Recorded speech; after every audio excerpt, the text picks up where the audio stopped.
Assalamualaikum sahabat channel Tanda Tanya. Hari ini saya akan menceritakan seorang mahasiswa bernama Gilang yang hidupnya seketika berubah saat ia menyadari bahwa kini memiliki uang tak terbatas. Namun sebelum ceritanya dimulai, saya sarankan like dan subscribe ke channel ini, agar membantu saya lebih semangat dalam membuat alur cerita seperti ini. Gilang baru saja menginjak usia 20 tahun 2 minggu yang lalu. Ia bukan tipe mahasiswa yang suka tampil, bukan pula yang mudah dikenal di lingkungan kampus. Ia hidup sederhana di Yogyakarta, merantau dari daerah kecil di Magelang, menempati sebuah kamar kos berukuran 3 x 4 meter di belakang gang sempit dekat kampus. Hari itu, cuaca mendung menggantung rendah di langit kota. Gilang menenteng map plastik berisi fotokopi KTP, kartu mahasiswa, dan slip pengantar dari kampus. Ia hendak membuka rekening bank sebagai syarat pencairan dana beasiswa. Bank itu terletak di ujung Jalan Cik di Tiro. Bukan kantor cabang utama, hanya unit kecil dengan 2 teller dan 1 mesin ATM tua yang kerap error. Meski begitu, Gilang tak punya pilihan lain. Ini satu-satunya bank yang bekerja sama dengan pihak kampus. Di dalam bank, suasana sepi. Hanya ada 2 nasabah duduk di kursi antrian.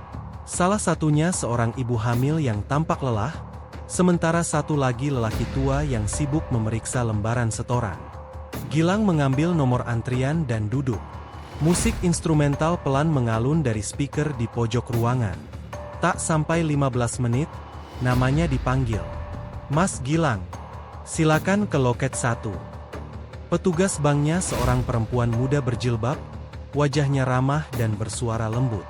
Ia membantu Gilang mengisi formulir, menjelaskan jenis tabungan, dan memberinya kartu ATM serta selebaran untuk aktivasi mobile banking. Mobile banking bisa diaktifkan hari ini juga, Mas. Nanti tinggal ikuti langkah-langkahnya di aplikasi. Jangan lupa, gunakan nomor yang tadi dicatat ya." Gilang mengangguk.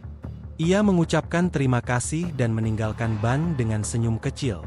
Hari itu adalah hari pertamanya merasa seperti orang dewasa. Punya rekening sendiri, kartu ATM, dan aplikasi mobile banking di ponselnya. Dunia seperti sedang membuka pintu baru untuknya. Sore menjelang. Hujan rintik turun ketika Gilang menepi di warung kopi langganannya, tidak jauh dari kampus. Ia memesan kopi hitam dan duduk di pojokan. Di sana, ia mulai mengutak-atik aplikasi bank di ponselnya. Proses registrasi memakan waktu 5 menit. Setelah itu, muncul tampilan utama aplikasi. Di bagian atas, tertulis namanya, Gilang Rahmadi. Di bawahnya, kolom saldo menunjukkan angka 0. Ia tersenyum kecil. Wajar saja, memang belum diisi. Namun, sesuatu yang ganjil terjadi 2 hari kemudian. Malam itu, sekitar pukul 12:15, Gilang sedang berbaring di kasur sambil memainkan ponsel. Lampu kamar dimatikan, hanya cahaya layar yang menerangi wajahnya. Iseng, ia membuka aplikasi bank. Sekedar mengecek apakah beasiswa sudah masuk. Tapi saat aplikasi terbuka, matanya terpaku. Di tempat seharusnya tertera nominal rupiah, justru muncul sebuah tulisan aneh. Bukan angka, bukan pula pesan error. Hanya satu simbol asing yang tak bisa dijelaskan. Tampak seperti garis-garis meliuk tak berujung, dan di bawahnya tertulis, saldo tersedia, tidak terbatas. Gilang terdiam. Ia pikir ini hanya bug. Ia menutup aplikasi. Membukanya kembali. Hasilnya sama. Penasaran, ia memutuskan untuk menguji satu hal. Ia membuka aplikasi ojek online, memesan makanan paling mahal dari restoran terdekat, dan memilih pembayaran melalui saldo rekening bank. Transaksi berhasil. Tidak ada potongan. Saldo tetap menampilkan hal yang sama. Malam itu, Gilang menatap layar ponselnya dalam diam. Antara bingung, takut, dan sedikit senang. Keesokan harinya, ia mengulang percobaan itu. Kali ini lebih nekat. Ia mengunjungi toko elektronik kecil di Jalan Kaliurang. Dengan wajah ragu-ragu, ia memilih laptop gaming seharga belasan juta, dan mengatakan ingin membayar melalui transfer bank. Penjual mengangguk. Gilang membuka aplikasi. Mengisi nomor rekening toko. Mengetik nominal. Menekan tombol kirim. 5 detik kemudian, penjual menerima notifikasi. Transaksi sukses. Gilang hampir tak percaya. Saldo tetap tidak berkurang. Ia keluar dari toko dengan langkah cepat, dadanya berdegup tak karuan, dan di punggungnya tergantung tas berisi laptop mahal yang belum pernah ia bayangkan sebelumnya. Sore harinya, ia menguji hal yang lebih besar. Ia datang ke gerai sepeda motor, memilih unit sport keluaran terbaru, dan mengajukan pembelian tunai. Staf dealer awalnya memandangnya heran. Seorang mahasiswa berpakaian lusuh datang sendiri dan minta beli motor mahal tanpa negosiasi. Tapi saat ia mentransfer uang, dan pembayaran sukses masuk ke rekening dealer, raut wajah sang staf berubah. Mereka menyiapkan motor, mengurus STNK, dan memberikan kunci ke tangan Gilang. Hari itu, hujan turun lebat di Yogyakarta. Gilang mengendarai motornya dengan tangan gemetar, bukan karena dingin, tapi karena rasa tak percaya yang meluap dari seluruh tubuhnya. Apa yang sedang terjadi? Ia tidak tahu. Yang jelas, saldo rekeningnya menampilkan hal yang sama setiap kali dibuka. Tak ada nominal, tak ada batas. Hanya satu kalimat yang terus muncul. Saldo tersedia, tidak terbatas. Namun malam harinya, untuk pertama kalinya, ia mulai merasakan sesuatu yang tidak beres. Saat sedang duduk di balkon kamar kosnya, ia mendengar suara langkah kaki dari gang sempit di bawah. Ketika ia menoleh, sosok pria tua berdiri di sana, mengenakan jas hujan tipis dan memegang tongkat. Wajahnya tertutup bayangan. Tanpa berkata apa-apa, pria itu menatap langsung ke arah Gilang selama beberapa detik, lalu perlahan membalikkan badan dan menghilang ke dalam hujan. Dan di layar ponselnya, aplikasi bank yang tadi ditutup, terbuka sendiri, menampilkan saldo yang kini bertuliskan satu kalimat tambahan. Pinjaman ini bukan tanpa konsekuensi. Pagi menjelang dengan sisa gerimis menggantung di dedaunan pohon di belakang kos Gilang. Ia terbangun lebih awal dari biasanya. Mimpi aneh semalam masih tersisa di ingatan, tentang ruang kosong tanpa lantai, tanpa langit, dan suara-suara bergema yang berkata, "Uangmu bukan milikmu." Ia mencoba mengabaikannya. Ia meyakinkan diri bahwa itu hanya efek dari kelelahan, atau mungkin kecemasan karena semua ini terasa terlalu cepat, terlalu tidak masuk akal. Setelah mandi, Gilang duduk di depan laptop barunya. Ia membuka kembali aplikasi bank. Tidak ada perubahan. Saldo tetap menampilkan tulisan, saldo tersedia, tidak terbatas. Kalimat tambahan semalam sudah menghilang, seolah tidak pernah ada. Ia mencoba menekan ikon bantuan, tapi aplikasi langsung tertutup begitu saja. Gilang menarik napas panjang. Ia tahu, jika ini adalah mimpi, maka setidaknya ini adalah mimpi terbaik dalam hidupnya. Dan jika ini nyata, maka dunia telah mengubah wajahnya di hadapannya. Ia tak akan menyia-nyiakannya. Hari itu, ia memulai dengan hal kecil. Ia pergi ke supermarket besar, mengambil keranjang dan mengisinya penuh dengan makanan, minuman, dan camilan yang biasanya hanya bisa ia lihat dari kejauhan. Ia membayar semuanya dengan satu sentuhan QR di kasir. Berhasil. Lalu ia mampir ke toko pakaian. Mengganti seluruh isi lemarinya dengan jaket kulit, sepatu sneakers mahal, dan jam tangan yang selama ini hanya bisa ia lihat di akun media sosial influencer. Dalam waktu kurang dari seminggu, kamar kos Gilang berubah drastis. Laptop gaming di atas meja. Speaker Bluetooth yang mengalun pelan. Sepatu berjajar rapi di bawah meja belajar. Kasur kapuk diganti dengan kasur busa tebal impor. Bahkan ia memasang pendingin ruangan portabel yang mengubah kamar pengapnya menjadi tempat nyaman setara kamar hotel. Namun perubahan terbesar bukan di kamar, melainkan di wajah dan sikap Gilang. Ia kini duduk di kafe mahal untuk ngerjain tugas. Nongkrong di rooftop hotel sambil minum kopi. Membeli buku-buku asli, bukan fotokopian. Teman-teman kampus mulai melirik. Beberapa yang dulu tak pernah menyapa, kini mendekat dan menanyakan kabarnya. Beberapa mulai bertanya dari mana ia mendapatkan uang. Gilang hanya tersenyum dan menjawab samar, usaha dikit-dikit. Suatu malam, ia duduk di lounge hotel di daerah Malioboro. Di meja kecil di depannya, gelas kopi setengah kosong. Ia mengenakan hoodie hitam dan celana training mahal. Di seberangnya, duduk seorang perempuan bernama Nadia, teman kuliah yang dulu bahkan tak pernah meliriknya. Kini, mereka berbincang akrab, bercanda, dan Nadia tertawa tiap kali Gilang melemparkan lelucon receh. "Aku gak nyangka kamu bisa segini berubah, Lang," ucap Nadia sambil menyeruput minuman dingin. "Dulu kamu kayak invisible." Gilang tertawa ringan. Mungkin semesta bosan ngeliat aku terus jadi figuran. Namun di tengah obrolan, pandangan Gilang sempat terhenti pada seorang pria tua yang berdiri di luar kaca lounge. Wajahnya tidak asing. Pria dengan jas hujan. Berdiri diam, menatapnya dari luar. Tak bergeming meski lampu kendaraan menyinari tubuhnya. Gilang berdiri, menatap lebih jelas. Tapi saat ia membuka pintu untuk melihat langsung, pria itu sudah tidak ada. Jalanan kosong. Hanya bunyi kendaraan dan langkah pejalan kaki di malam Yogyakarta yang lengang. Ia kembali ke dalam, mencoba menyembunyikan kegelisahan di balik senyuman. Malam itu, saat kembali ke kamar kos, ia menemukan sesuatu yang tidak seharusnya ada. Di meja belajarnya, tergeletak sebuah kertas kecil berwarna kusam. Tidak ada yang membuka pintu kamarnya.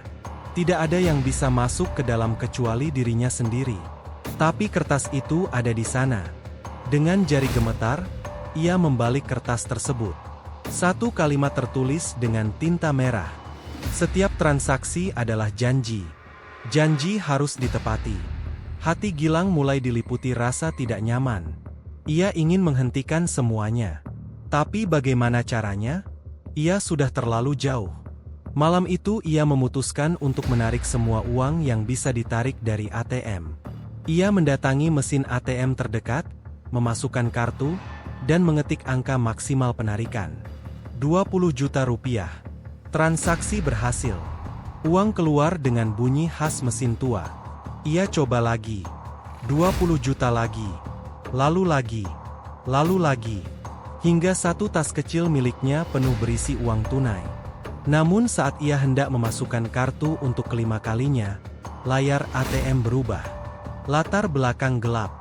Huruf putih menyala membentuk kalimat. "Uang bisa dibeli dengan waktu. Waktu siapa yang kau tukar?" Gilang mundur perlahan. ATM mati seketika. Layarnya gelap. Lampu-lampu di sekitar minimarket ikut meredup. Seperti kehilangan arus listrik hanya untuk beberapa detik. Lalu kembali menyala seperti biasa. Orang-orang di sekitar tak melihat apapun. Tapi Gilang tahu. Ada yang mengawasinya. Ia kembali ke kos. Menyembunyikan uang di bawah kasur. Menatap ponselnya dalam gelisah. Dan di layar aplikasi banknya, muncul pemberitahuan baru. Notifikasi dengan latar merah. Tanpa bunyi. Saldo tak terhingga bukan hadiah. Ini ujian. Jawabanmu akan menentukan segalanya. Hujan turun sejak pagi menyelimuti seluruh sudut kota Yogyakarta dengan aroma tanah basah. Langit kelabu menggantung di atas kampus, dan di antara mahasiswa yang berlarian menghindari gerimis, Gilang berjalan pelan, mengenakan jaket parasut hitam dan earphone menyumpal telinganya. Tapi tak ada musik yang mengalun. Ia hanya ingin tenggelam dalam pikirannya sendiri. Pagi itu ia masuk kelas seperti biasa, duduk di bangku belakang. Matanya sayu, tubuhnya lelah, tapi pikirannya berputar liar. Ia mencoba mengalihkan diri dengan mendengarkan penjelasan dosen, tapi tak satupun kalimat yang bisa ia tangkap. Semua hanya jadi suara latar yang mengabur di tengah kekhawatiran yang terus merambat seperti kabut. Sejak notifikasi malam itu, Gilang belum membuka aplikasi bank lagi. Ia takut. Tapi ketakutan itu tak menghentikan pikirannya untuk terus membayangkan. Bagaimana jika ia terus menggunakan uang itu? Seberapa jauh ia bisa melangkah? Dan yang lebih penting, apa sebenarnya konsekuensi yang dimaksud? Pukul 1 siang, ia meninggalkan kampus. Langkahnya membawanya ke sebuah showroom mobil mewah di area Ring Road Utara. Entah karena penasaran atau hanya sekadar menguji takdir, Ia masuk ke dalam ruangan berlantai marmer putih itu dan langsung disambut pramuniaga dengan jas hitam licin. "Bisa saya bantu, Mas?" sapanya dengan senyum profesional. "Ada unit Mercedes seri Coupe?" tanya Gilang singkat. Beberapa menit kemudian, ia berdiri di depan mobil berwarna midnight blue, badinya mengilap seperti cermin, interior kulit coklat terang yang memancarkan aroma mewah. Tanpa berpikir panjang, ia mengangguk. "Saya ambil." Proses pembayaran dilakukan lewat transfer. Dan seperti sebelumnya, transaksi sukses. Tidak ada kendala.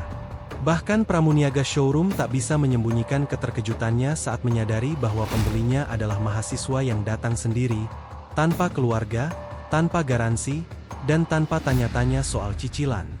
Gilang keluar dari showroom dengan kunci mobil baru di tangan. Suara mesin halus menyambutnya. Ia mengendarai mobil itu menyusuri jalanan kota dengan jantung berdebar cepat. Rasanya seperti sedang mencuri sesuatu yang bukan miliknya. Namun sore itu, sesuatu kembali terjadi. Saat ia berhenti di lampu merah perempatan Gejayan, seorang pengemis tua mengetuk kaca mobilnya. Gilang menoleh, ragu. Ia membuka kaca sedikit. Lelaki tua itu mengenakan pakaian dekil, rambutnya kusut, matanya sayu.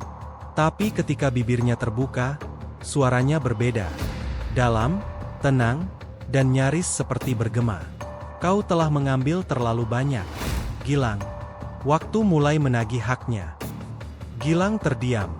Napasnya tercekat. Ia tak sempat bertanya siapa pria itu. Lampu hijau menyala, mobil di belakang membunyikan klakson, dan dalam sekejap, pria tua itu menghilang di antara deretan kendaraan. Setiba di kamar kos, ia mendapati kamarnya dalam keadaan berantakan. Kasur tersibak, laci terbuka, tumpukan uang tunai yang ia simpan semalam lenyap. Ia panik, menggeledah seluruh kamar. Tak ada bekas pencurian, tak ada jejak siapapun masuk.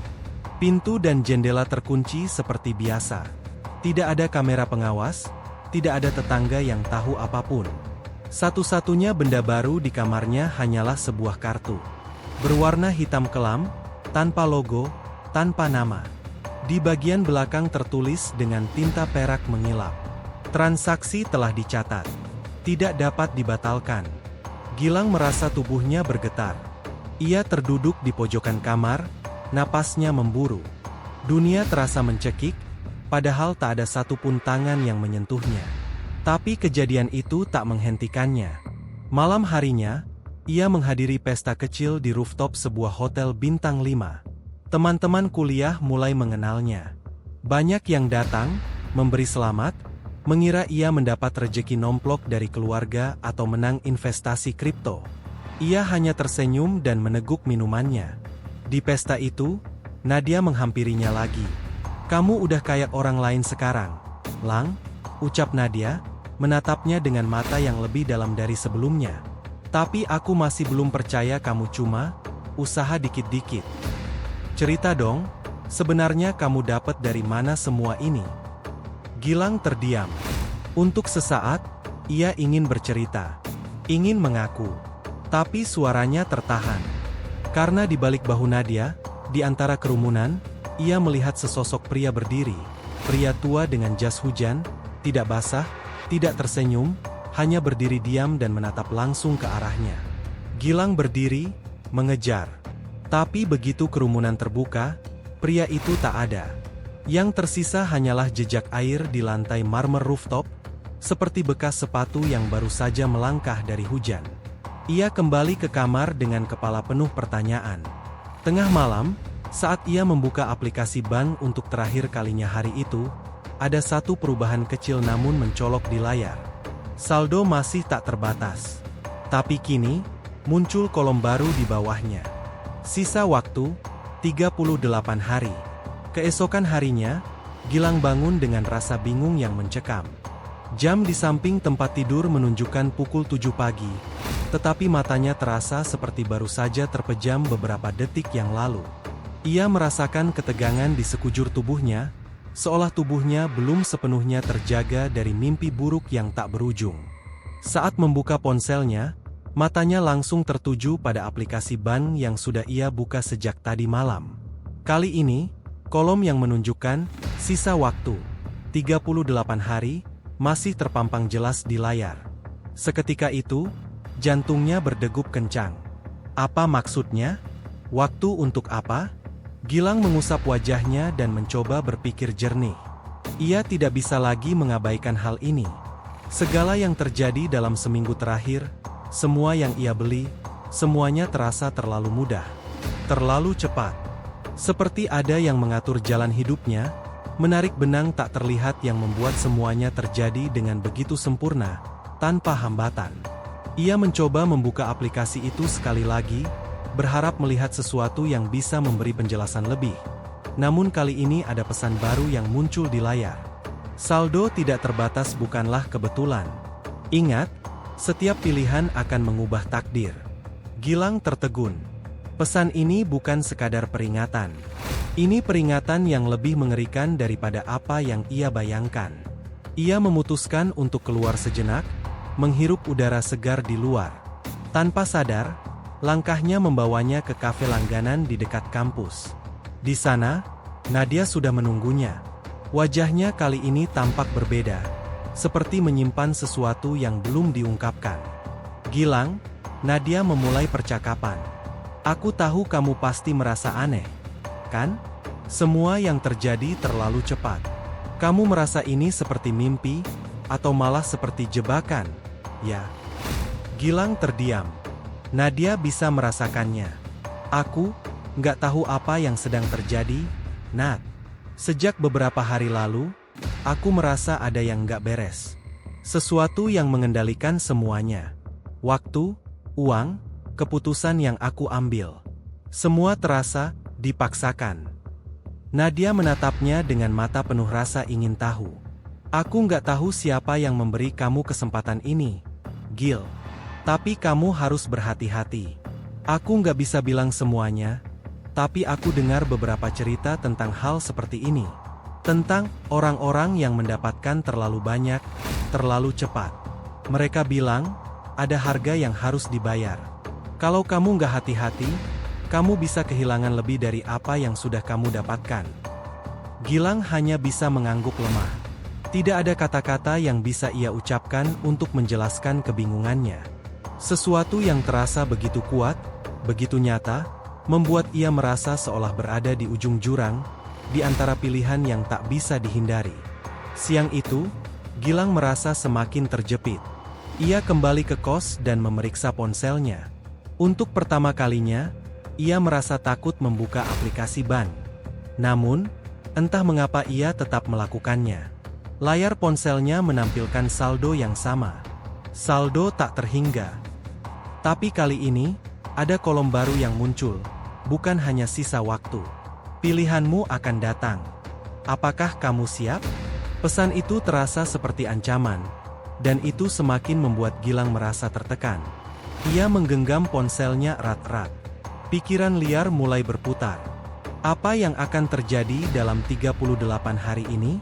Apakah ini semua bagian dari permainan yang tak bisa ia kontrol? Namun, tiba-tiba layar aplikasi itu berubah lagi.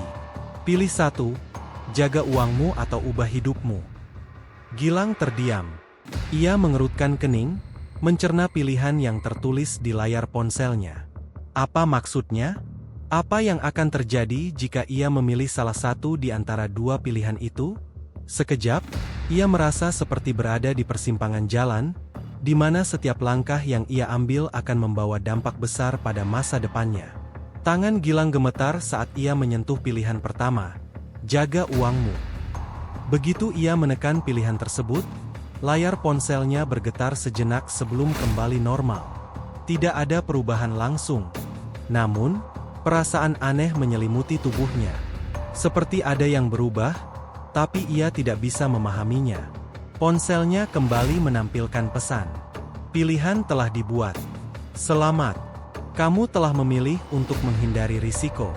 Namun, apa yang terasa aneh adalah kenyataan bahwa setelah memilih, Gilang merasa kosong. Tidak ada kebahagiaan yang datang dari keputusan itu. Tidak ada rasa lega. Seolah ia hanya melanjutkan rutinitas tanpa tujuan, tanpa arah yang jelas. Malam itu, saat ia mencoba tidur, rasa gelisah yang ia rasakan semakin kuat. Ia merasa ada yang mengawasinya, seolah sesuatu yang lebih besar sedang menunggu untuk mengungkapkan rahasia yang tersembunyi. Tiba-tiba, suara ketukan di jendela mengusik tidurnya. Dengan cepat, ia terbangun, mendongak ke arah jendela yang menghadap jalanan. Di luar sana, di bawah cahaya temaram, ada sosok yang berdiri. Pria tua dengan jas hujan. Wajahnya samar, tapi Gilang tahu, itu pria yang pernah ia lihat sebelumnya. Namun, kali ini, pria itu tidak hanya menatap. Ia mengangkat tangan dan melambaikan tangannya dengan pelan. Gilang terdiam. Ia merasa ada sesuatu yang datang dengan cepat, sesuatu yang tidak bisa ia hindari lagi. Tiba-tiba, layar ponselnya kembali menyala. Notifikasi baru muncul. Waktu habis. Langit Yogyakarta masih gelap ketika Gilang terbangun dari tidur yang tak pernah benar-benar nyenyak. Ponselnya menyala dengan pesan yang membuat jantungnya seperti dihantam palu godam. Waktu habis. Namun di bawahnya, muncul teks tambahan yang belum pernah ia lihat sebelumnya. Perjalanan baru telah dimulai. Lokasi, Pasar Kuncen, pukul 3 dini hari. Datang sendiri. Gilang memandangi layar itu berulang kali, berharap tulisan itu menghilang atau berubah menjadi sesuatu yang lebih masuk akal. Tapi tidak. Pesan itu tetap ada, menunggu untuk ditindaklanjuti. Seperti pesan dari seseorang yang sudah tahu pasti bahwa ia akan datang. Gilang menatap jam dinding. Pukul 2.18. Kakinya bergerak sendiri. Ia mengenakan hoodie abu-abu, memasukkan ponsel dan dompet ke dalam saku, lalu turun dari kos. Kota Yogyakarta masih terlelap. Jalanan kosong. Tak ada suara selain deru motornya yang mengarah ke selatan kota. Pasar Kuncen, tempat yang biasanya ramai siang hari karena menjual hewan peliharaan dan perlengkapan rumah tangga, kini sunyi dan gelap. Lampu-lampu padam, hanya satu kios tua yang menyala remang-remang, diapit oleh 2 petak lapak tertutup terpal. Gilang memarkir motornya dan berjalan ke arah kios itu. Pintu kayu terbuka perlahan, seakan sudah menantikan kedatangannya. Di dalamnya duduk seorang lelaki tua. Wajahnya penuh keriput, mata redup namun tajam, mengenakan pakaian seperti dukun atau penjaga sesuatu yang kuno. "Gilang," ucapnya dengan suara parau. "Akhirnya kamu datang. Siapa kamu?" Gilang mencoba menahan gemetar di suaranya. "Aku penjaga waktu. Aku yang mencatat setiap keputusan yang kau ambil sejak hari pertama kau menyentuh uang itu." Gilang menatap lelaki itu tanpa berkedip. "Apa maksudnya? Apa semua ini? Aku cuma buka rekening dan tiba-tiba." "Tidak ada yang tiba-tiba," potong lelaki itu. "Kamu dipilih karena sesuatu dalam dirimu. Tapi tidak semua yang dipilih siap untuk bertanggung jawab." Ia mengeluarkan sebuah buku lusuh dari bawah meja, menggeletakkannya di depan Gilang. Sampulnya bertuliskan nama yang membuat darah Gilang membeku. Gilang Prasetya. Lelaki tua itu membalik halaman demi halaman. Isinya adalah catatan yang begitu rinci, lebih rinci daripada yang bisa dibayangkan. Setiap pembelian, setiap pikiran yang terlintas di kepala Gilang, bahkan mimpi yang sempat ia lupakan, semua tertulis di sana. "Ini tidak mungkin," gumam Gilang. "Kamu telah diberikan akses. Bukan cuma ke uang, tapi ke sesuatu yang lebih berbahaya, pilihan tanpa batas. Tapi setiap pilihan datang dengan harga. Dan waktu yang kau miliki kini sudah mencapai titik nol." "Lalu, apa yang terjadi selanjutnya?" tanya Gilang lirih. Lelaki tua itu menatapnya dalam. "Sekarang kamu harus memilih lagi, tapi kali ini bukan hanya soal uang. Kali ini soal dirimu." Ia menunjuk 2 halaman kosong yang bersisian dalam buku itu. "Halaman ini akan menulis sendiri berdasarkan keputusanmu malam ini." Gilang menelan ludah. "Keputusan apa?" Lelaki tua itu menyodorkan 2 benda di atas meja. Yang satu, kunci emas kecil yang bersinar samar. Yang lain, Secarik kain hitam dengan simbol asing terukir di ujungnya. Yang pertama akan mengunci rekeningmu selamanya. Saldo akan tetap seperti sekarang, tapi kamu tak bisa mengaksesnya lebih dari apa yang sudah kamu miliki. Dunia akan melupakan kamu. Kamu akan kembali jadi mahasiswa biasa, tapi hidupmu akan damai, alami. Yang kedua, lanjutnya, akan membawamu ke sisi lain sistem ini. Kamu akan memahami siapa yang mengatur semuanya, dan ikut serta dalam permainan besar yang tak bisa ditarik kembali. Tapi, tak ada jaminan kamu akan selamat dari itu. Gilang menatap kedua pilihan itu. Tangannya gemetar. Kepalanya penuh tanda tanya, namun ia sadar, ia tak bisa lari dari keputusan ini. Apapun yang ia pilih, tidak akan ada jalan mundur. Lalu lelaki tua itu menambahkan satu kalimat terakhir. Waktu telah habis. Tapi nasibmu belum ditulis. Dalam keheningan dini hari, suara gerimis mulai turun. Kios itu seolah berada di luar waktu, di dunia yang berbeda dari kenyataan. Gilang memejamkan mata, mencoba mendengarkan sesuatu, entah suara hati, intuisi, atau bisikan dari takdir. Dan di saat ia membuka mata, tangannya mulai bergerak. Namun sebelum ia menyentuh salah satu benda itu, lelaki tua itu berkata, "Jika kamu memilih kunci emas, kamu akan lupa semua ini. Tapi jika kamu memilih kain hitam, kamu akan melihat hal-hal yang tak bisa kau kembalikan." Gilang terdiam. Suasana di ruangan itu semakin menegang, udara dingin merambat ke tulangnya. Ia tahu, apapun yang ia pilih, hidupnya tak akan pernah sama. Tangan Gilang perlahan meraih kain hitam itu. Saat ujung jarinya menyentuh permukaannya, sebuah sengatan dingin menjalar cepat ke seluruh tubuhnya, seperti aliran listrik yang menghubungkannya dengan sesuatu yang jauh lebih besar, jauh lebih dalam daripada dunia yang ia kenal. Lelaki tua di depannya hanya menunduk pelan, seolah memberi restu pada pilihan yang telah dibuat. Begitu kain itu sepenuhnya berada di genggaman Gilang, cahaya di kios mendadak padam. Gelap gulita menyelimuti segalanya. Namun anehnya, Gilang bisa melihat, bukan dengan mata, melainkan dengan pikiran. Seperti sedang bermimpi tapi sepenuhnya sadar, ia terlempar ke ruang hitam tanpa batas, di mana suara dan bentuk tidak lagi memiliki makna yang sama. Satu suara terdengar. Suara perempuan. Tenang. Dalam. Selamat datang, Gilang. Ia mencoba menoleh, namun tak ada arah. Lalu sosok mulai terbentuk di hadapannya. Seorang perempuan muda dengan mata terang, kulit pucat, dan rambut panjang yang melayang-layang seperti di bawah air. Ia mengenakan jubah kelabu, dan di belakangnya, terbentang pemandangan kota Yogyakarta yang tergantung di udara, berlapis-lapis seperti ilusi. Aku adalah sistem. Penjaga dan pengatur dari semua aliran uang yang tak terhingga. Kamu adalah satu dari sedikit manusia yang berhasil menembus permukaan. Gilang mencoba bicara, tapi mulutnya tak bisa bergerak. Kain hitam yang kamu pilih adalah kunci. Kunci untuk melihat kami, memahami kami. Bukan hanya sebagai angka di rekening, tapi sebagai jaringan. Lapisan realitas yang menyelimuti dunia nyata. Kami tidak berasal dari masa depan, tidak pula dari dimensi lain. Kami lahir dari kebingungan umat manusia atas nilai dan kekuasaan. Perempuan itu melangkah, dan setiap langkahnya memunculkan citra-citra. Gedung bank raksasa dengan ruang server tersembunyi, orang-orang kaya yang bersorak di lantai bursa, angka yang melonjak di layar terminal, dan wajah-wajah yang tak lagi punya jiwa. Kamu pikir kamu satu-satunya, Gilang? Ada banyak orang yang menerima, saldo tak terhingga.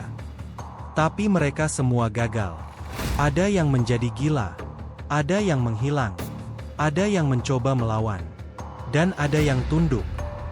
Gilang menatapnya dalam-dalam, masih tak bisa bicara, tapi pikirannya menjerit. Lalu aku apa? Perempuan itu seakan mendengar. Kamu akan diuji. Kamu akan diberi misi. Tapi jangan salah. Ini bukan permainan. Jika kamu gagal memahami makna dari apa yang kamu miliki, kamu akan hancur lebih cepat dari mereka yang pernah mencoba. Lalu dunia itu runtuh. Gilang tersentak. Ia kembali berada di kios tua. Lampu menyala kembali, namun lelaki tua itu tak lagi ada. Buku lusuh di atas meja kini kosong. Tak ada nama, tak ada tulisan. Hanya sebuah catatan kecil yang tertempel di bawah kaca meja. Kamu sekarang bagian dari jaringan. Uji pertama akan datang malam ini. Jangan menolak.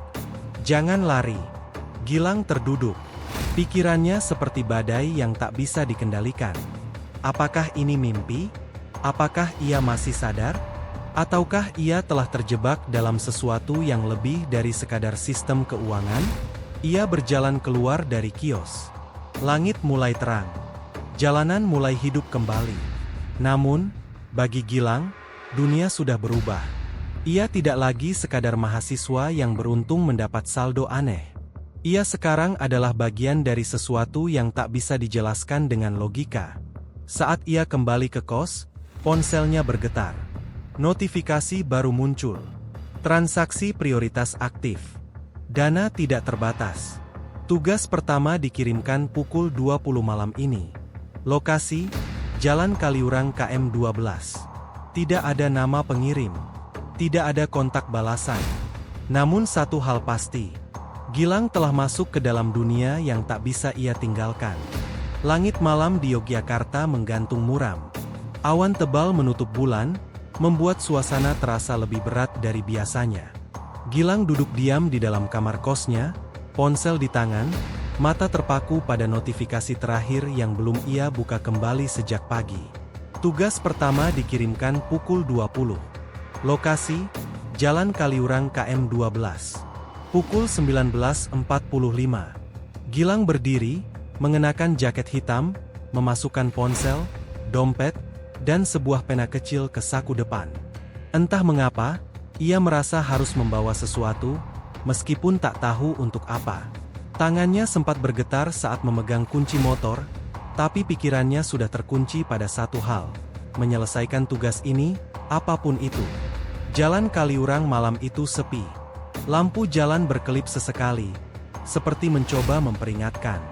Saat motor Gilang mencapai kilometer 12, sinyal ponselnya mati total. Layar hanya menampilkan tulisan, "No service". Namun tepat pukul 20, layar ponsel menyala dengan sendirinya.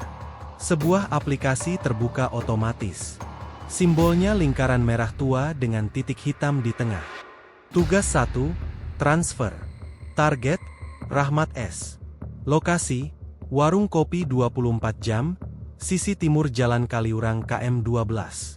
Nominal, 5 miliar rupiah. Instruksi, lihat tanda. Tunggu aba-aba.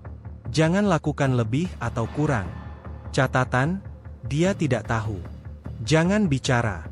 Jangan sentuh. Hanya transfer. Gilang membaca ulang setiap kata. 5 miliar. Untuk orang yang tidak tahu apa-apa. Dan ia hanya harus mentransfer. Ia menoleh. Di sisi timur jalan, tampak warung kopi sederhana. Hanya ada satu pelanggan yang duduk. Pria berbaju batik, celana kain kusam, wajahnya lelah, sorot matanya kosong menatap gelas kopi yang sudah dingin. Itu dia. Entah dari mana, Gilang tahu pasti. Ia duduk di motor, menunggu. 5 menit. 10 menit. Tidak ada tanda. Namun kemudian, sebuah suara muncul. Bukan dari ponsel, tapi dari dalam pikirannya sendiri. Sekarang, tanpa ragu, Gilang membuka aplikasi mobile bankingnya. Saldo masih tak terhingga. Ia memasukkan nomor rekening yang tertera di profil Rahmat S. Entah bagaimana aplikasi itu sudah mencantumkan detail lengkap pria tersebut. Ia ketik nominal 5 miliar. Jantungnya berdegup. Jari-jarinya kaku. Tombol transfer berwarna hijau. Klik. Selesai. Beberapa detik setelahnya, pria itu, Rahmat, mengangkat ponsel yang berdering di atas meja. Ekspresinya berubah drastis. Dari kebingungan, lalu keterkejutan, kemudian tangis. Ia menutup wajah dengan tangan, tubuhnya gemetar. Gilang mengawasi dari jauh, tanpa bergerak. Sejenak ia merasa seperti dewa yang menurunkan mukjizat ke bumi. Tapi perasaan itu tak bertahan lama. Karena tiba-tiba, layar ponselnya menyala lagi. Tugas selesai. Skor, 100. Penilaian, lolos. Catatan, jangan pernah merasa lebih tahu. Uang bukan segalanya. Ini baru permulaan. Tugas berikutnya akan datang saat kamu merasa paling nyaman. Ponsel kembali normal. Sinyal muncul. Semua aplikasi kembali seperti biasa. Gilang menghela napas. Kembali ke motornya, lalu melaju ke arah selatan. Sepanjang perjalanan, pikirannya dipenuhi pertanyaan. Siapa Rahmat? Kenapa dia? Untuk apa uang sebanyak itu? Dan mengapa Gilang yang harus jadi perantara? Namun pertanyaan paling besar muncul saat ia berhenti di lampu merah dan membuka aplikasi mobile bankingnya lagi. Saldo, tak terhingga. Tak berkurang sedikit pun. Ia baru menyadari sesuatu. Uang itu bukan uang biasa. Ia tidak mentransfer dari bank. Ia mentransfer dari sistem. Dan sistem tidak pernah rugi. Sudah 2 hari berlalu sejak malam di Jalan Kaliurang. 2 hari sejak Gilang mentransfer 5 miliar rupiah, tanpa menyentuh saldo rekeningnya sedikit pun. Tapi bukan jumlah uang itu yang membuatnya gelisah, melainkan diamnya sistem. Tidak ada notifikasi. Tidak ada suara perempuan di pikirannya. Hanya keheningan. Gilang mengira ia akan merasa lega. Tapi justru sebaliknya. Seperti seseorang yang sudah mencicipi candu, otaknya terus berputar, bertanya-tanya. Kapan tugas berikutnya datang? Malam itu hujan turun tipis. Di kamar kosnya, Gilang berdiri di depan cermin kecil di atas wastafel. Cahaya redup dari lampu tidur membuat bayangannya terlihat samar. Ia mendekat, mencoba menenangkan diri. Tapi saat ia menatap matanya sendiri, sesuatu terasa janggal. Bayangannya tidak mengikuti gerakannya. Gilang terdiam. Ia mengangkat tangan kanannya. Pantulan di cermin mengangkat tangan kiri. Ia memiringkan kepala ke kiri, pantulan diam, menatap lurus. Lalu, bayangan itu bicara. Bukan uang yang akan menghancurkanmu, tapi rasa ingin tahu.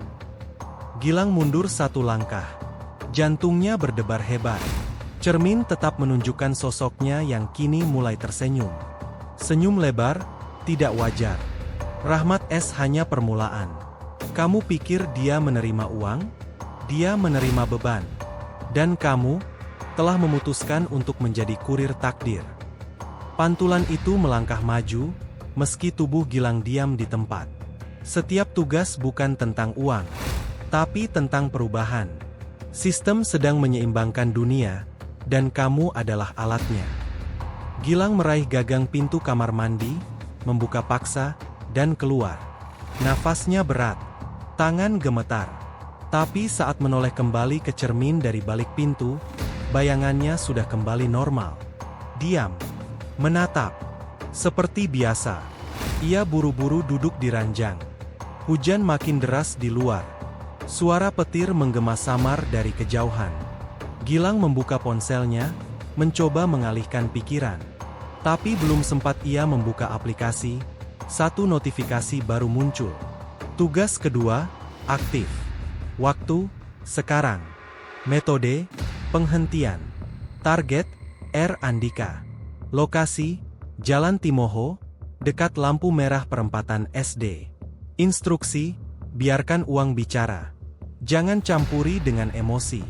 Nominal, 0,00 rupiah. Gilang membacanya 2 kali. Rp0? Apa artinya? Tidak ada uang yang perlu dikirim? Lalu apa yang harus ia lakukan? Tanpa berpikir panjang, ia mengenakan jaket dan meluncur ke Jalan Timoho. Hujan masih turun. Kabut tipis menyelimuti jalanan. Ia berhenti tepat di perempatan SD, seperti tertulis dalam notifikasi. Di bawah lampu jalan yang berkedip-kedip, terlihat seorang pria parubaya sedang duduk di atas sepeda motornya, mengenakan jas hujan lusuh. Matanya sayu, wajahnya penuh beban. Di belakangnya, boks makanan dengan tulisan, nasi goreng ayam geprek Andika, tergantung lelah. Seketika, ponsel Gilang bergetar. Tugas, hentikan pengiriman pesanan berikutnya. Jangan biarkan dia lanjut. Metode terserah kamu. Ingat, 0,00 rupiah. Gilang bingung. Tidak ada perintah eksplisit.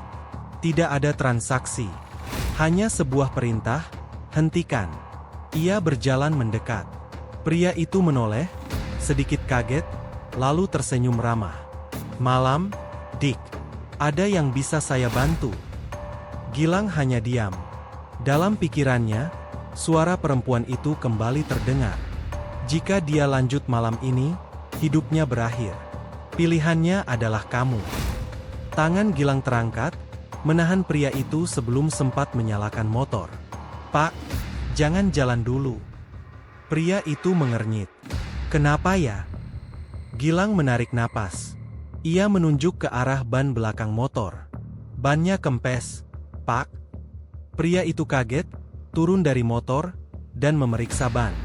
Seketika wajahnya cemas. Benar, ban benar-benar kempes. Gilang tidak tahu dari mana datangnya keberuntungan itu. Atau apakah itu kebetulan, atau sistem yang bermain. Pria itu menghela napas. Yah, padahal masih ada satu pesanan lagi. Tapi kalau begini, ya sudahlah. Ia membuka ponsel, menelpon pelanggan, lalu membatalkan pesanan. Setelah itu, ia duduk kembali di kursi kecil pinggir jalan, menunggu hujan reda. Gilang hanya menatapnya dari jauh. Tak berkata apa-apa. 1 menit kemudian, notifikasi baru muncul. Tugas kedua, selesai. Skor, 100. Penilaian, sempurna. Catatan, kamu tidak menyentuh uang, tapi menyentuh garis waktu. Selamat datang di permainan yang lebih dalam. Gilang memejamkan mata. Kepalanya pusing.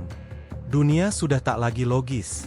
Ia bukan lagi manusia biasa yang menerima rezeki aneh. Ia adalah alat dari sesuatu yang lebih besar. Sistem tidak peduli siapa kamu. Sistem hanya ingin kamu taat.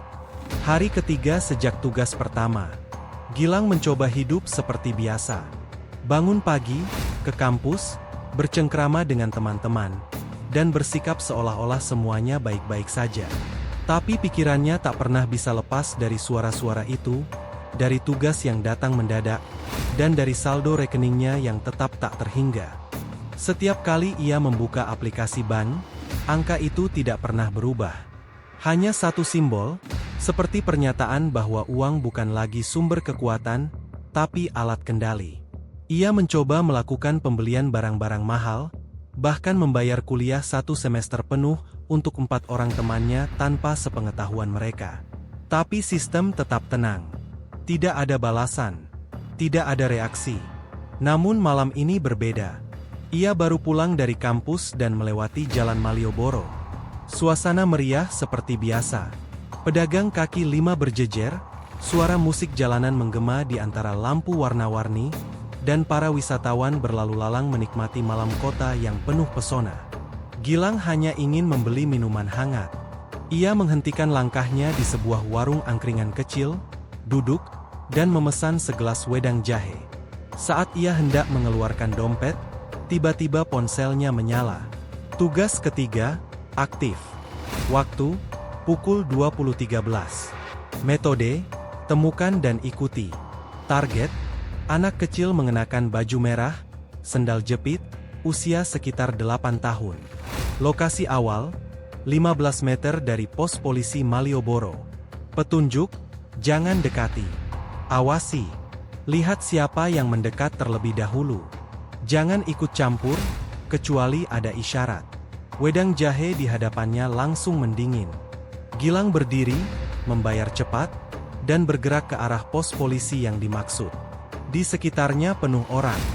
Suasana ramai membuatnya harus fokus ekstra.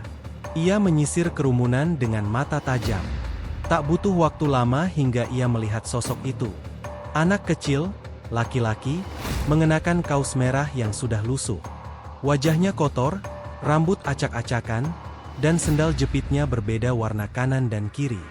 Anak itu sedang duduk di trotoar, memeluk tas plastik berisi botol-botol kosong. Gilang berdiri jauh. Ia menempel di tembok toko buku, menyamar sebagai pengunjung biasa. Ponselnya bergetar lagi. Tugas berjalan. Jangan lakukan apapun. Lihat siapa yang akan berinteraksi lebih dulu. 5 menit berlalu. Lalu 10. Orang-orang berlalu lalang, sebagian besar tak memperhatikan anak itu. Tapi kemudian, seorang pria berkemeja lengan panjang, celana bahan hitam, dan tas selempang mahal berhenti. Ia menatap anak itu beberapa detik, lalu jongkok di depannya. Dari kejauhan, Gilang mencoba membaca gerak bibir mereka. Si pria berbicara lembut, menunjuk botol-botol yang dibawa si anak. Anak itu terlihat ragu, lalu menggeleng. Pria itu merogoh saku, mengeluarkan uang kertas, mungkin 100.000, dan menyerahkannya. Anak itu menolak. Gilang tidak mengerti. Tapi sesuatu terasa janggal. Suasana seolah membeku di sekitar mereka. Kemudian, ponsel Gilang kembali bergetar. Isyarat, lampu angkringan di kiri padam. Sekarang saatnya. Metode, ambil tas plastik anak itu. Jangan buka. Jangan tanya. Bawa pergi. Penilaian tergantung kecepatan dan ketepatan. Tanpa berpikir lebih jauh, Gilang berjalan cepat, menyusup di antara pengunjung, lalu berdiri tepat di samping anak itu. Pria yang tadi menunduk menatap Gilang, wajahnya berubah tegang. "Maaf, Mas. Ini..." Gilang menyambar tas plastik dari tangan anak itu, lalu berbalik dan berjalan cepat menjauh. Ia tidak berlari, tidak panik, tapi jantungnya berdetak gila. Pria tadi berteriak, "Hei, balikin tas itu!" Namun Gilang tak menoleh. Ia hanya terus berjalan menuju gang sempit di sisi timur Malioboro, masuk ke lorong gelap, lalu berhenti. Nafasnya memburu. Tas plastik itu ia pegang erat, dingin karena embun malam. Ponselnya menyala. Tugas ketiga, selesai. Skor, 92. Penilaian, terlambat beberapa detik.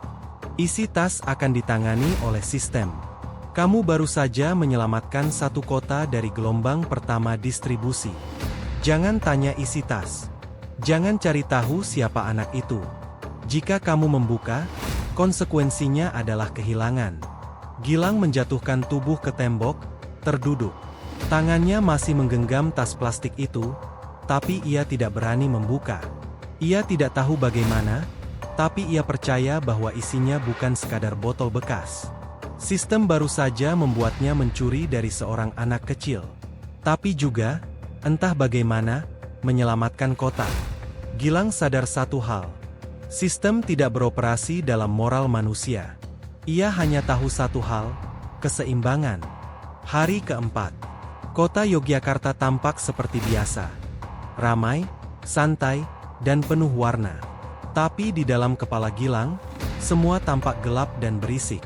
Setiap langkah kini terasa seperti bagian dari papan catur raksasa, di mana dirinya adalah pion yang terus digerakkan oleh tangan tak terlihat. Pagi itu, Gilang tidak pergi ke kampus. Ia duduk di balkon lantai 2 sebuah kafe di kawasan Kota Baru, menatap langit yang perlahan memutih tertutup awan. Ia mencoba membuka laptop, berniat kembali menulis skripsi, tapi tangannya terus memencet tombol refresh di aplikasi bank yang kini lebih seperti jendela menuju dimensi lain. Saldo itu masih sama. Tak terhingga. Lalu ponselnya bergetar. Tugas keempat, aktif. Waktu, pukul 11.11. Metode, hadir, mendengar, dan memilih. Lokasi, Pendopo Alit, sisi barat Keraton Yogyakarta. Petunjuk, seseorang akan menunggumu. Jangan ajukan pertanyaan. Dengarkan hingga selesai. Catatan, ini bukan transaksi. Ini adalah pertemuan. Gilang menutup laptopnya, memesan kopi hitam untuk dibawa, dan langsung meluncur ke keraton. Jalanan ramai, seperti biasa, tapi terasa ada sesuatu di udara. Semacam tekanan tak kasat mata yang membuat langkah terasa lebih berat. Ia tiba di sisi barat keraton tepat pukul 11.09. 2 menit menjelang waktu yang ditentukan. Area di sekitar Pendopo Alit sepi. Hanya ada suara burung dan deru kipas angin tua dari kejauhan. Lalu ia melihat sosok itu. Seorang pria tua mengenakan baju lurik, duduk di atas tikar pandan, dikelilingi 3 burung perkutut dalam sangkar gantung. Pria itu tidak menatap Gilang. Ia sibuk menabur biji ke mangkuk kecil di hadapannya. Tanpa ragu, Gilang duduk di seberang tikar. Hening. Hanya suara burung dan angin. Kemudian, pria itu mulai bicara. Dulu, uang hanya alat tukar. Sekarang, uang adalah kepercayaan. Tapi sistem yang kamu hadapi, bukan keduanya. Ia bukan uang. Ia bukan kepercayaan. Ia adalah ketidakseimbangan yang dipaksa kembali ke titik netral. Gilang ingin bertanya, tapi ia teringat perintah. Jangan ajukan pertanyaan. Pria itu melanjutkan. Kamu bukan yang pertama. Tapi bisa jadi yang terakhir. Orang-orang sebelumnya gagal, bukan karena sistem menolak mereka. Tapi karena mereka mencoba mengerti. Dan sistem tidak bisa dimengerti. Ia hanya bisa dijalani. Gilang menunduk. Suara pria itu seperti datang dari masa lalu, seperti mantra kuno yang dibisikkan turun-temurun. Kamu akan diberi pilihan. Bukan hari ini, tapi sangat dekat. Ketika waktunya tiba, kamu harus memilih. Tetap menjadi penghubung atau menghapus semuanya. Pria itu lalu mengeluarkan sebuah benda dari kantongnya. Sebuah koin logam berwarna hitam pekat, lebih berat dari ukuran normal, dengan ukiran geometris yang berputar ketika dilihat dari sudut tertentu. Pegang ini. Gilang menerimanya. Saat koin menyentuh kulit tangannya, kilasan cahaya melintas di kepalanya, seperti ribuan gambar bergerak cepat. Wajah-wajah asing, angka-angka berpendar, peta kota-kota besar, dan simbol aneh yang tak bisa dijelaskan. Simbol itu akan membawamu ke simpul akhir, kata pria tua itu. Gilang menggenggam koin itu erat. Saat ia membuka mata, pria itu sudah tidak ada. Sangkar-sangkar burung masih tergantung, tapi kosong. Angin berhenti. Udara di sekeliling menjadi panas, padat. Lalu ponselnya bergetar keras, seperti kejang. Peringatan, sistem akan direset dalam waktu 72 jam. Akses terbatas akan dimulai. Saldo dalam mode penguncian. Pergerakan terakhir akan menentukan akhir sistem. Penilaian akhir, aktif. Gilang berdiri, menatap layar ponselnya, lalu menatap koin di tangannya. Reset? Apa artinya? Apakah saldo akan hilang? Apakah tugas-tugas akan berakhir? Tidak ada jawaban. Tapi satu hal pasti, 72 jam ke depan bukan lagi tentang uang. Ini adalah tentang kendali. Dan Gilang baru saja menjadi bagian dari sesuatu yang jauh lebih besar dari yang bisa ia bayangkan. Sore hari mulai menyelimuti Yogyakarta. Langit memerah perlahan, seolah tahu bahwa sesuatu akan segera berakhir, atau justru dimulai ulang. Gilang pulang ke kosannya di daerah Pogung dalam kondisi setengah linglung. Koin hitam itu ia simpan di dalam saku dalam jaket, jauh dari jangkauan siapapun. Tapi benda itu seolah hidup. Setiap kali disentuh, Gilang bisa merasakan denyut halus, seperti nadi yang berdetak perlahan di balik logam dingin. Setelah masuk kamar, ia mengunci pintu, menutup jendela, lalu duduk di lantai. Laptop di hadapannya menyala, tapi tak ia sentuh. Ia hanya menatap layar kosong, sementara pikirannya berkecamuk. Lalu, ponselnya menyala lagi. Peringatan sistem. 60 jam tersisa sebelum reset. Saldo telah memasuki status diam. Tidak dapat digunakan untuk transaksi non-tugas. Satu keputusan akhir akan dimulai besok pukul 3. Saran, istirahatkan tubuh. Sistem akan mengakses memori. Tanpa pikir panjang, Gilang mematikan ponselnya.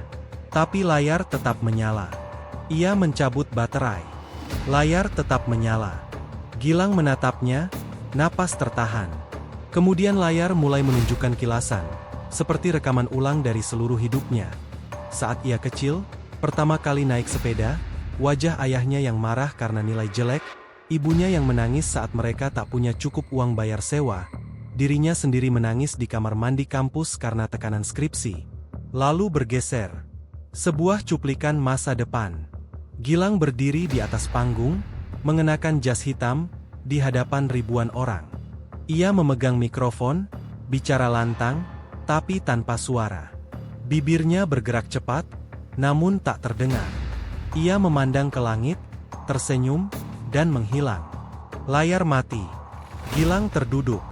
Keringat dingin mengalir di pelipis. Kepalanya terasa berat. Seolah sistem itu, apapun itu, sedang menggali ingatan dan menyuntikkan gambaran masa depan sebagai isyarat. Dan semua terjadi di luar kendalinya. Ia akhirnya merebahkan tubuh, mencoba tidur, tapi tak bisa. Saat ia memejamkan mata, suara berdengung muncul dari telinga kanannya. Tidak keras, tapi cukup untuk membuatnya gelisah. Di antara dengungan itu, suara lirih terdengar, seperti bisikan atau kode. Kembalilah ke tempat saldo pertama kali berubah. Mata Gilang terbuka lebar. Ia tahu itu bukan mimpi.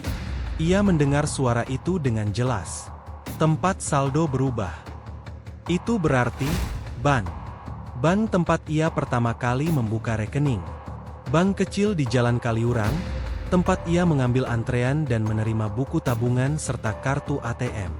Saat itu, segalanya terasa biasa. Tapi disitulah semuanya bermula. Tanpa menunggu pagi, Gilang bangkit, mengenakan jaket, lalu keluar dari kamar. Jalanan masih hidup dengan lampu-lampu kendaraan dan tawa para mahasiswa yang nongkrong di angkringan. Tapi bagi Gilang, semua terasa sunyi. Ia sampai di depan kantor bank itu pukul 1.24. Tutup. Gelap. Tapi pintu parkiran terbuka. Ia menyelinap masuk ke halaman depan. Tak ada satpam. Tak ada lampu keamanan. Hanya satu lampu merah kecil berkedip di sudut atap, kamera CCTV. Ia berdiri di depan mesin ATM, yang masih menyala. Layarnya berwarna biru pucat, seolah menunggu sesuatu. Gilang memasukkan kartu. Masukkan PIN. Ia mengetik seperti biasa. Layar menampilkan saldo, tak terhingga. Tapi kemudian berubah. Konfirmasi identitas. Sentuh layar dengan koin. Tangannya gemetar. Ia mengeluarkan koin hitam dari saku, menatap permukaannya yang berkilau redup. Perlahan, ia menempelkan koin itu ke layar ATM. Seketika, layar berubah hitam. Lalu muncul sebuah garis vertikal bercahaya. Kemudian, sebuah suara, bukan dari speaker, tapi langsung di dalam kepala Gilang. Selamat datang di tahap akhir. Reset tidak dapat dihentikan. Tapi arah dapat dipilih. 2 jalur tersedia. Penghapusan sistem dan semua pengaruhnya, termasuk saldo dan seluruh jejak transaksional. Penguatan sistem dan perluasan kendali melalui individu terpilih. Kamu. Layar berubah, menampilkan 2 simbol. 1. Lingkaran putih dengan garis silang di tengah. Yang satu lagi, segitiga emas bersinar redup. Gilang tahu ini bukan pilihan sederhana. Yang satu akan menghapus semuanya, termasuk kesempatan yang membuatnya mampu mengubah nasib keluarganya. Yang lain akan menjadikannya bagian dari sistem yang ia sendiri tidak pahami. Tapi mungkin bisa dikendalikan. Mungkin. Tapi di balik kedua simbol itu, satu hal terasa pasti. Keputusan ini bukan soal uang. Ini tentang realitas. Dan ia hanya punya waktu beberapa jam untuk memilih. Gilang berdiri di depan mesin ATM, tatapannya kosong. 2 simbol di layar menari-nari di matanya. Setiap detiknya terasa seperti beban yang lebih berat. Pilihan itu ada di tangan, namun keputusannya tak pernah semudah itu. Dengan napas berat, ia mengangkat tangan dan menyentuh layar. Ketika koin itu menyentuh permukaan, layar langsung gelap. Sebuah cahaya terang menyelimuti ruang ATM, menyilaukan matanya sekejap. Sesuatu terasa bergerak di dalam kepalanya, seperti arus besar yang mengalir, membalikkan semua yang pernah ia tahu, menggulungnya dalam kehampaan. Suara di dalam kepalanya menghilang.